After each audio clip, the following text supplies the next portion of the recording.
Hello guys, welcome to Dafadar GS education. আশা করি তোমরা সকলেই সুস্থ আছো, ভালো আছো। আজকের ক্লাসে আমি তোমাদের একটি নতুন গুরুত্বপূর্ণ বিষয় নিয়ে আলোচনা শুরু করছি।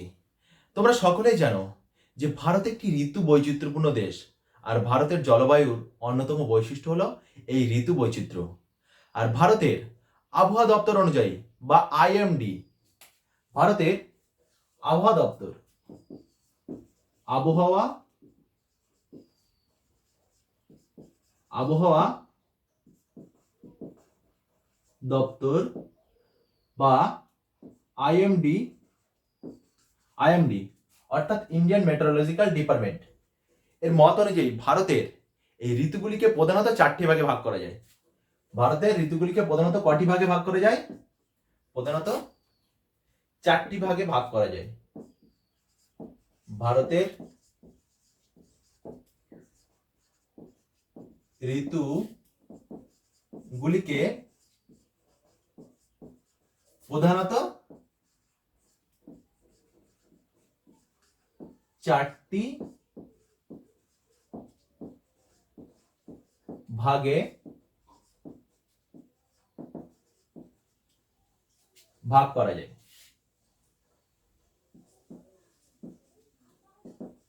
ভাগ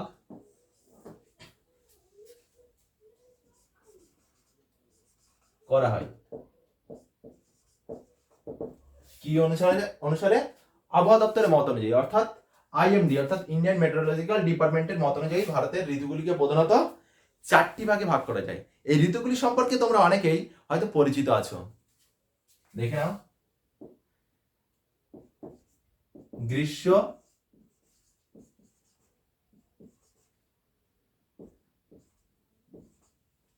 বর্ষা,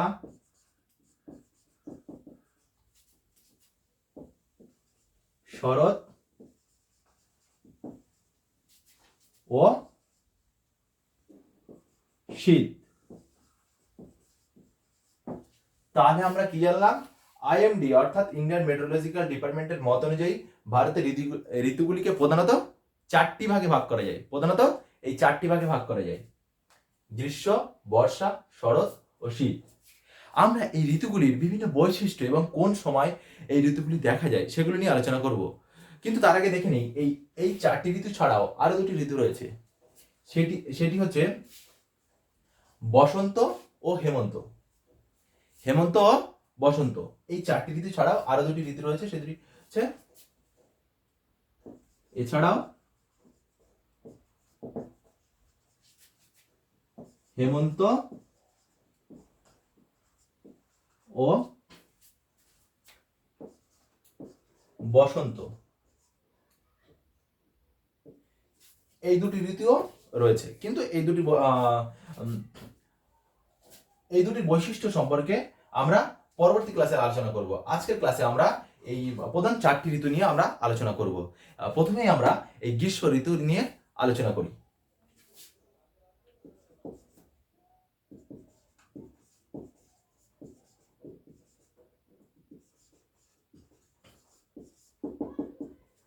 তোমাদের অনেকেই এই গ্রীষ্ম ঋতু সম্পর্কে হয়তো ধারণা আছে। গ্রীষ্ম ঋতু অর্থাৎ গ্রীষ্ম ঋতুর কথা বলে মনে পড়লেই কি মনে আসে? যে ভেজা ভেজা গরম, অর্থাৎ নানা রকম আমাদের পোশাকের পরিবর্তন ঘটে। ফলে আমরা সেই সময় বিভিন্ন ধরনের হালকা হালকা পোশাক পরি যাতে আমাদের গরম না হয়, এবং আমরা নিয়মিত পাখা চালাই, নিয়মিত এসির ভিতরে থাকি। অর্থাৎ গ্রীষ্মকালে আমরা গরম অনুভব করি। গ্রীষ্মকালের অন্যতম বৈশিষ্ট্য হচ্ছে এই সময় হচ্ছে উষ্ণ আর্দ্র প্রকৃতির। এই সময় জলবায়ু থাকে উষ্ণ আর্দ্র প্রকৃতির। উষ্ণ ও আর্দ্র প্রকৃতির জলবায়ু বিরাজ করে।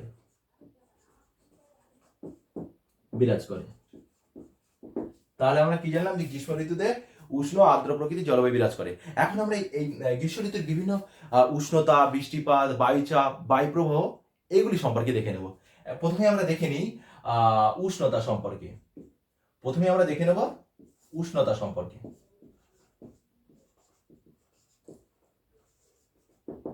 আগেই বলেছি যে গ্রীষ্মকাল মানে উষ্ণতা অনেক বেশি থাকে। এই সময় গড়ে প্রায় 30 ডিগ্রি সেন্টিগ্রেড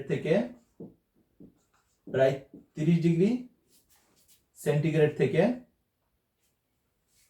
কত ডিগ্রি, 45 ডিগ্রি সেন্টিগ্রেড থেকে 45 ডিগ্রি অর্থাৎ 45 ডিগ্রি সেন্টিগ্রেড উষ্ণতা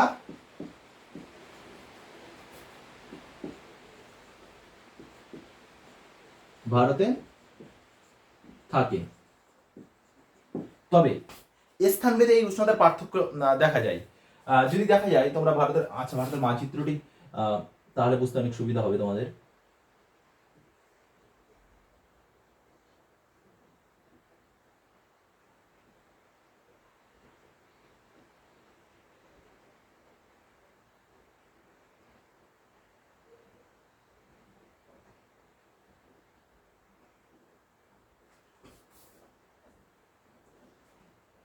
ভারতের মানচিত্র দেখে করলে তাহলে অনেক বুঝতে সুবিধা হবে।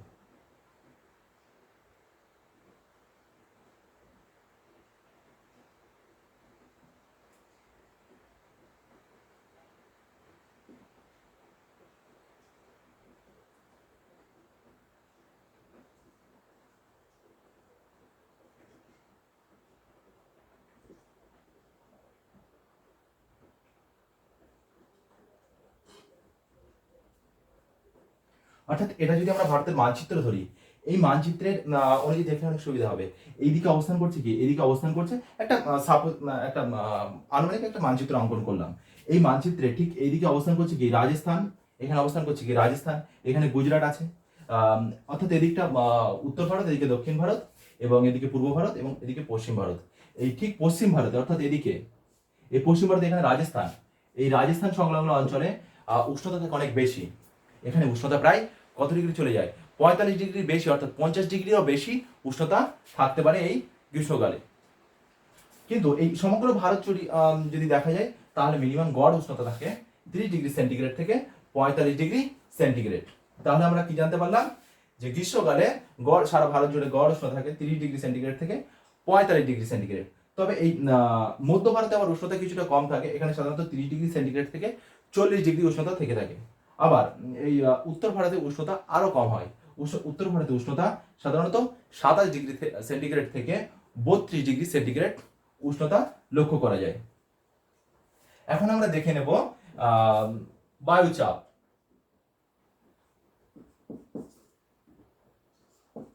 বায়ু চাপ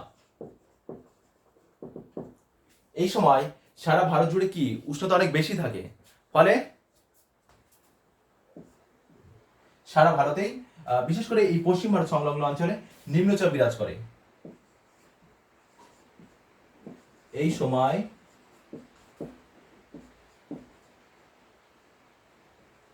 সময় সাধারণত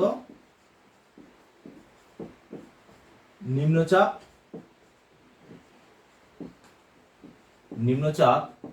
লক্ষ্য করা যায়।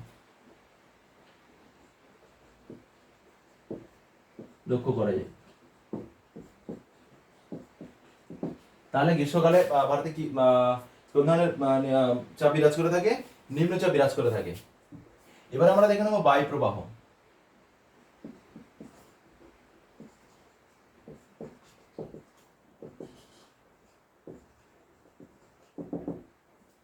এই সময় সাধারণত অর্থাৎ এই গ্রীষ্মকাল বলতে কোন সময়কালকে বোঝায়, সাধারণত মার্চ মাসের মানে শেষের দিক থেকে, অর্থাৎ 21শে মার্চ সূর্য লম্বভাবে এই কিরণ দিতে শুরু করে।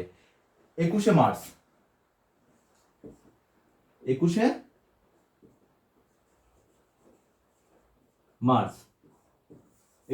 সূর্য লম্বভাবে কিরণ দেয়, ফলে তখন থেকে উষ্ণতা বৃদ্ধি পেতে থাকে। এই 21শে মার্চ থেকে সাধারণত জুন মাসের প্রথম দিক পর্যন্ত থাকে ভারতের গ্রীষ্মকাল। তাহলে মার্চ মাস থেকে সাধারণত জুন মাসের প্রথম সপ্তাহ পর্যন্ত থাকে ভারতের গ্রীষ্মকাল। আর এই সময় বায়ু প্রবাহ সাধারণত দক্ষিণ পশ্চিম দিক থেকে বায়ু প্রবাহিত হতে থাকে।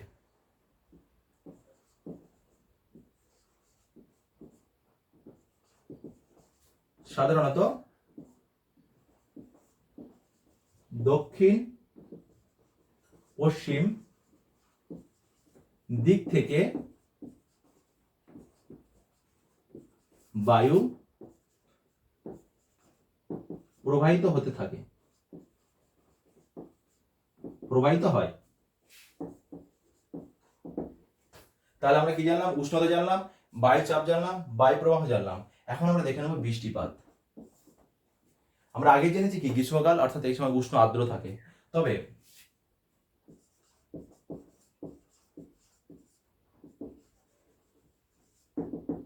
বৃষ্টিপাত এই সময় এই পশ্চিম ভারতে অর্থাৎ এই দক্ষিণ পশ্চিম মৌসুমের প্রভাবে সামান্য বৃষ্টিপাত হয়ে থাকে। এই সময় ভারতের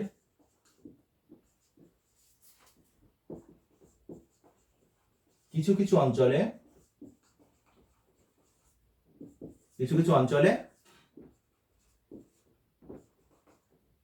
বৃষ্টিপাত হয়ে থাকে, অল্প পরিমাণে বৃষ্টিপাত হয়ে থাকে।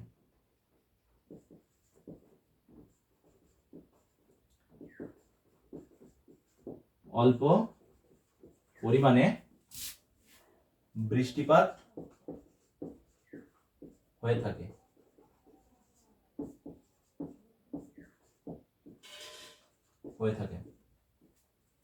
সাধারণত এই এদিক থেকে যে বায়ু প্রবাহিত হয় তার ফলে কি সাধারণত ভারতের কিছু কিছু অঞ্চলে বৃষ্টিপাত হয়ে থাকে এই গ্রীষ্মকালে। এখন আমরা দেখে নেব এরপরে, সেটি হচ্ছে গ্রীষ্মকালের পরে কি কি ঋতু জেনেছিলাম আমরা? বর্ষাকাল। এই বর্ষাকাল সম্পর্কে এখন আমরা দেখব।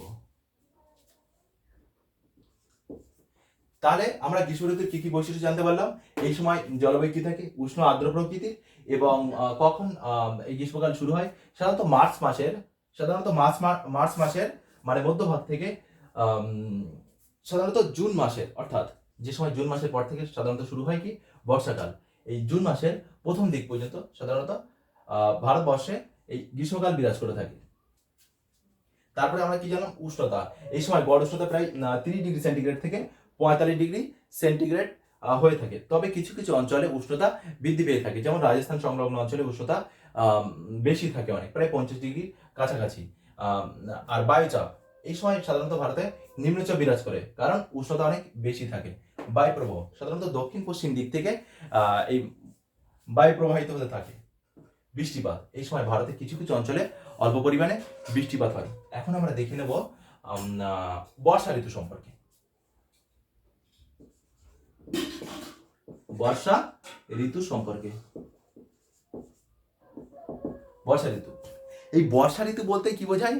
যে বর্ষা ঋতু বলতে মানে বৃষ্টিপাতের কথা আমাদের প্রথমেই মনে পড়ে, অর্থাৎ বৃষ্টিপাত হয়।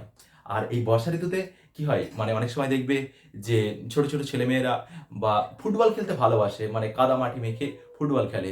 এবং বর্ষা ঋতুতে নদীর জল বা বিভিন্ন জলাশয়ের জল প্রচুর পরিমাণে বৃদ্ধি পায়। এই বর্ষা ঋতু এক নম্বর বৈশিষ্ট্য আমরা দেখে নেব। এই বর্ষা ঋতু সাধারণত বৃষ্টিপাতের পরিমাণ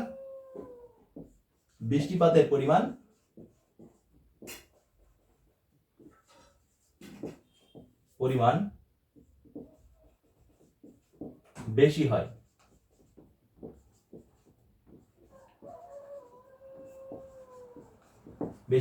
এখন আমরা এই সময় উষ্ণতা দেখে নিই।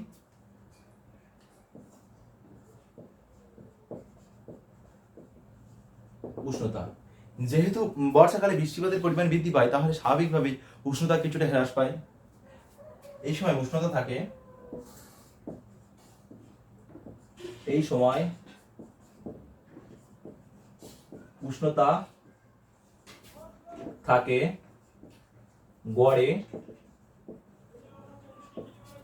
25 ডিগ্রি সেন্টিগ্রেড থেকে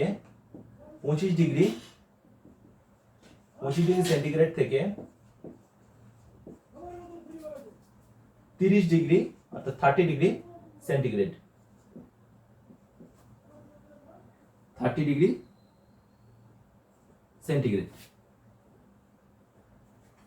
তাহলে আমরা কি জানলাম যে বর্ষা ঋতুতে উষ্ণতা থাকে গড়ে 25 ডিগ্রি সেন্টিগ্রেড থেকে 30 ডিগ্রি সেন্টিগ্রেড।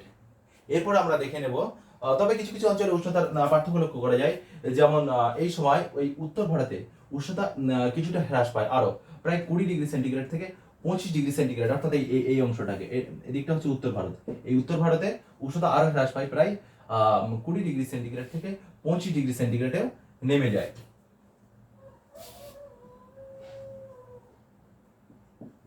2 নম্বর, বায়ুচাপ। বায়ুচাপ এই বর্ষাকালে যেহেতু উষ্ণতা কত 25 ডিগ্রি সেন্টিগ্রেড থেকে 30 ডিগ্রি সেন্টিগ্রেড থাকে, তখনও ভারতে ভারতে নিম্নচাপ নিম্নচাপ লক্ষ্য করা যায়।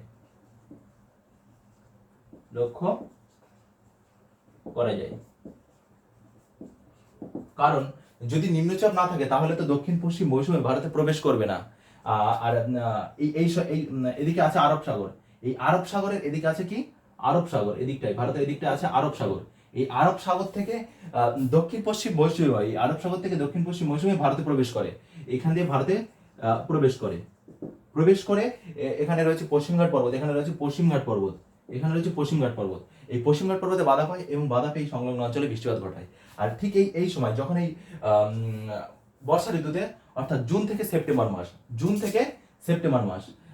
এই 5ই জুন থেকে সেপ্টেম্বর মাসের মধ্যে কি থাকে ভারতে, সাধারণত এই বর্ষা ঋতু হয়। এই বর্ষা ঋতুতে কি হয়, দক্ষিণ পশ্চিম মৌসুম ভারতে প্রবেশ করে এবং এই সময় ভারতে নিম্নচাপ বিরাজ করে থাকে। আর এই নিম্নচাপের কারণেই এই উচ্চচাপ অঞ্চল থেকে বায়ু প্রবেশের ফলে সারা ভারত জুড়েই সাধারণত বৃষ্টিপাত হয়ে থাকে।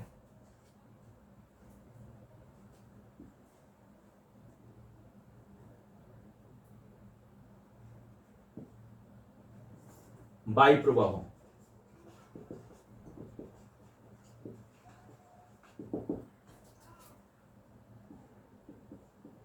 এই সময়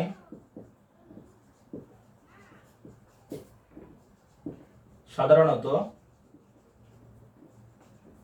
ভারতে দক্ষিণ পশ্চিম মৌসুমী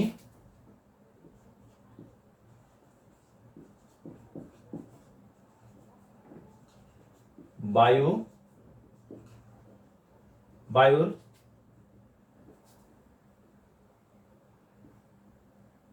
দক্ষিণ পশ্চিম মৌসুমী বায়ুর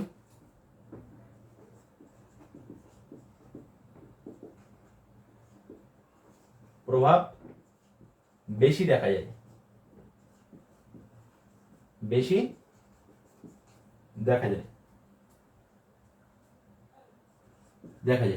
এরপর আমরা তাহলে কি জানলাম যে এই সময় অর্থাৎ এই বর্ষাকালে দক্ষিণ পশ্চিম মৌসুমের প্রভাব বেশি দেখা যায়। এছাড়া ভারতের অন্যান্য অঞ্চলে বেশ কিছু বায়ু রয়েছে।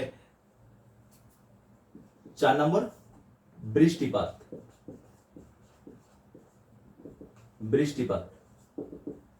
এই সময় ভারতে যেহেতু দক্ষিণ পশ্চিম মৌসুমী বায়ু অর্থাৎ জলীয় বাষ্পপূর্ণ মৌসুমী এই দিক থেকে দক্ষিণ পশ্চিম দিক থেকে ভারতে প্রবেশ করে, ফলে এই বায়ু যদি জলীয় বাষ্পপূর্ণ, ফলে ভারতে প্রচুর পরিমাণে বৃষ্টিপাত হয়। আবার এদিকেও মেঘালয় সংলগ্ন অঞ্চলে বৃষ্টিপাত হয়ে থাকে। বৃষ্টিপাতের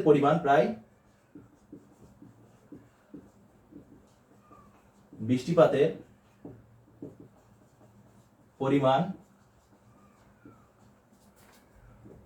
গড়ে প্রায় 200 সেন্টিমিটার থেকে 200 সেন্টিমিটার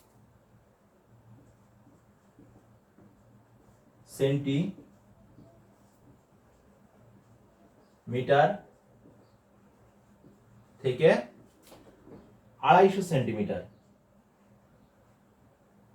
250 সেন্টিমিটার হয়ে থাকে। তাহলে এই সময় বৃষ্টিপাতের পরিমাণ কত, গড়ে প্রায় 200 থেকে 250 সেন্টিমিটার।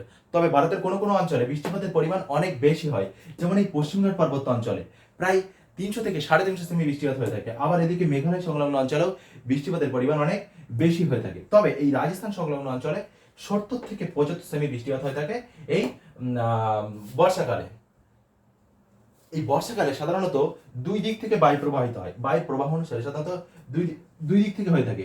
একটি হচ্ছে আরব সাগরের দিক থেকে, অর্থাৎ এই আরব সাগরের দিক থেকে দক্ষিণ পশ্চিম মৌসুমী বায়ু, আবার এদিক থেকে আরব সাগরীয় মৌসুমী বায়ুর আরব সাগরীয় শাখা এদিক থেকে প্রবেশ করে। এদিক থেকে এদিক থেকে বঙ্গোপসাগরের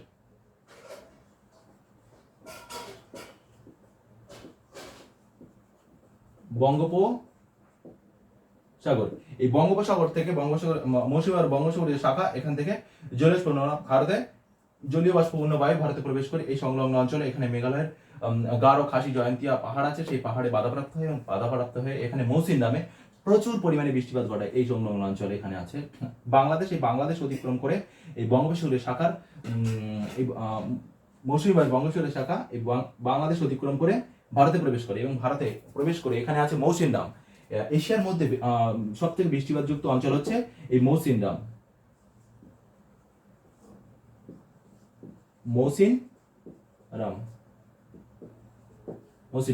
এখানে গারো, খাসি, জয়ন্তিয়া পাহাড় অবস্থান করছে। তাহলে ভারতে বর্ষাকালে সাধারণত কোন দুই বায়ু প্রবাহের ফলে বৃষ্টিপাত হয়ে থাকে? একদিক থেকে দক্ষিণ পশ্চিম মৌসুমী আরব সাগরের শাখা ভারতে প্রবেশ করে বৃষ্টিপাত ঘটায়, আর একদিক থেকে বঙ্গোপসাগরের শাখা ভারতে প্রবেশ করে বৃষ্টিপাত ঘটায়। ডিয়ার স্টুডেন্টস, তাহলে আজকের ক্লাসে আমরা এই দুটি ঋতু সম্পর্কে জানলাম, গ্রীষ্ম ও বর্ষা।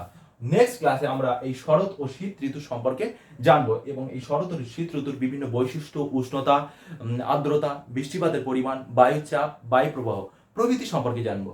তাহলে আমরা আজকের ক্লাসে ভারতের জলবায়ুর ঋতু বৈচিত্র্য সম্পর্কে জানলাম। ভারতের ঋতুগুলিকে প্রধানত আবহাওয়া দপ্তর বা আইএমডি এর অনুসারে ভারতের ঋতুগুলিকে প্রধানত 4টি ভাগে ভাগ করা যায়: গ্রীষ্ম, বর্ষা, শরৎ ও শীত। এছাড়া রয়েছে হেমন্ত ও বসন্ত। আমরা আজকের ক্লাসে জানলাম এই গ্রীষ্ম ও বর্ষা ঋতুর বৈশিষ্ট্য সম্পর্কে এবং এই গ্রীষ্ম ঋতুর প্রকৃতি, এই সময় আবহাওয়া কেমন থাকে। গ্রীষ্মকালে উষ্ণ আর্দ্র প্রকৃতির জলবায়ু বিরাজ করে, অর্থাৎ যখন 21শে মার্চ তারিখে সূর্য লম্বভাবে কিরণ দেয়, ফলে 21শে মার্চ থেকে সূর্য লম্বভাবে কিরণ দিতে থাকে, ফলে উষ্ণতা বৃদ্ধি পায়। উষ্ণতা এই সময় গড়ে প্রায় 30 ডিগ্রি সেন্টিগ্রেড থেকে 45 ডিগ্রি সেন্টিগ্রেড উষ্ণতা ভারতে থাকে। তবে কিছু কিছু অঞ্চলে অর্থাৎ স্থানভেদে উষ্ণতার পার্থক্য লক্ষ্য করা যায়।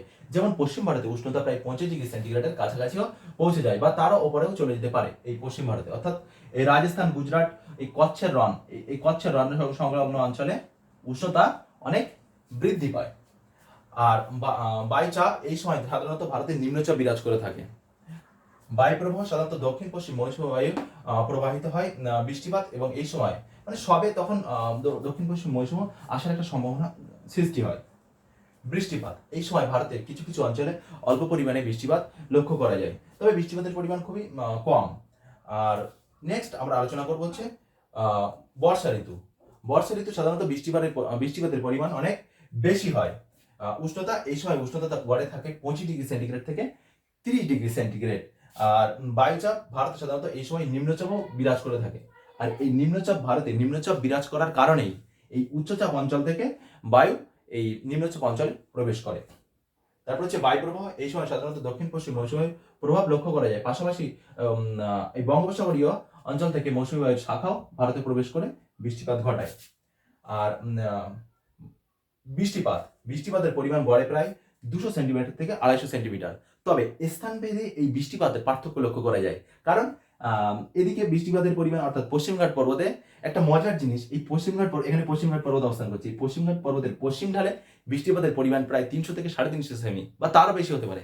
আবার এই পশ্চিমঘাট পর্বতের ঠিক পূর্ব ঢালে এখানে বৃষ্টিপাতের পরিমাণ কম। কেন কম সেটা আমরা পরের ক্লাসে নিশ্চয়ই আলোচনা করব।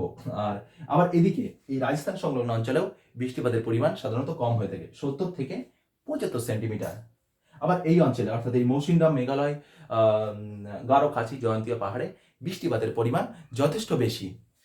আবার উত্তর ভারতেও বৃষ্টিপাত মোটামুটি হয়, কিন্তু সমগ্র ভারত যদি দেখা যায় গড়ে প্রায় 200 থেকে 250 সেমি বৃষ্টিপাত হয়ে থাকে। ডিয়ার স্টুডেন্টস, তাহলে আজকের ক্লাসে আমরা এই ভারতের ঋতু বৈচিত্র্য অর্থাৎ এবং এই ঋতু বৈচিত্র্যের উপর নির্ভর করে ভারতের ঋতুগুলিকে কয় ভাগে ভাগ করা যায়, কি কি সেগুলি সম্পর্কে জানলাম এবং গ্রীষ্ম ও বর্ষা ঋতুর বৈশিষ্ট্যগুলি জানলাম।